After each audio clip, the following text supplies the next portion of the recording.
Old Digha समुद्र तट से फिर एक मृत डॉल्फिन को बरामद किया गया। बता दें कि डॉल्फिन लगभग 4.5 से 5 फीट लंबा है। बताया जा रहा है कि समुद्र तट पर घूमते समय पर्यटकों को दुर्गंध महसूस हुई, जिसके कारण उन्होंने वन विभाग को इसकी जानकारी दी। वहीं वन विभाग के कर्मचारियों ने तलाश शुरू की और चट्टान की दरार में फंसे डॉल्फिन को बाहर निकाला। वहीं वन विभाग के अधिकारियों ने बताया कि डॉल्फिन के शव को सुरक्षित रखा जाएगा तथा मौत का सही कारण जानने के लिए पोस्टमार्टम भी कराया जाएगा।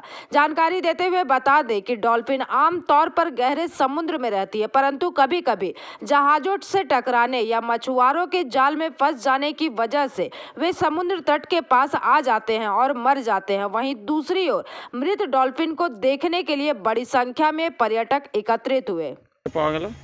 ওটা শেপঘোলা ঘাটের থেকে পাওয়া গেছে আর কি। কত ফুট লম্বা হবে ডলফিনটা? ওটা আপনার 4 ফুট 5 ফুট লম্বা আছে। কিভাবে মারা গেল কিছু জানা গেছে? না, এখন আমরা বুঝতে পারছি না। তো আমরা এটা কি সংরক্ষণ করা হলো? এখন সংরক্ষণ করা হলো, কালকে ডাক্তারবাবু আসবেন, তারপরে গিয়ে ওটা বোঝা যাবে কোন কিভাবে মারা গেছে। এটা কি জন্য মারা যাচ্ছে বলে এখন কিছু বোঝা যাচ্ছে না। এখন আমরা বুঝতে পারছি না। কি নাম? আমার নাম সুকমল জানা, বন দপ্তরের কর্মী। Bureau report PVTV news. नियमित अपडेट एवं दुनिया भर की ताज़ा खबरों के लिए हमारे फेसबुक पेज को फॉलो एवं यूट्यूब चैनल को सब्सक्राइब करें।